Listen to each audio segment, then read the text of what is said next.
Hey, it's great to be with you again today. Have you ever ridden down the road or walked down a sidewalk in a city and passed someone who was homeless? Or maybe somebody was sitting there with a little sign, "We'll work for food." Or, you see people that are poor out in the street and they're looking for a handout. And how many times do we turn our head and we pretend not to see them, right? The poor, the homeless, the addicted are often invisible to us and to everybody. Nobody wants to be the one that has to get in there and get their hands dirty to help.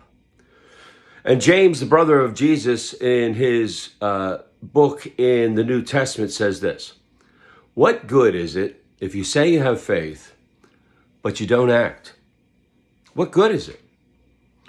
What good is it to say to a brother or sister in need, "Hey, be warm and well fed and stay safe, and I'll see you soon," and then we don't do anything to help them? James says, what good is that faith? You see, because true faith is accompanied by action.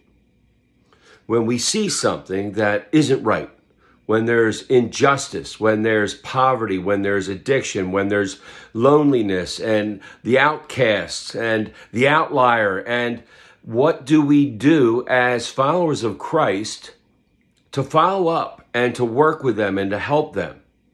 And Jesus took care of people's physical needs, right? Many times he fed them, the feeding of the 5,000, the feeding of the 4,000. He healed people physically. And then there was this faith talk, this preaching and teaching to help them understand what God expected of them and wanted from them and how they could come into this relationship with God. But to get those people to the point of listening, Jesus first met their physical needs.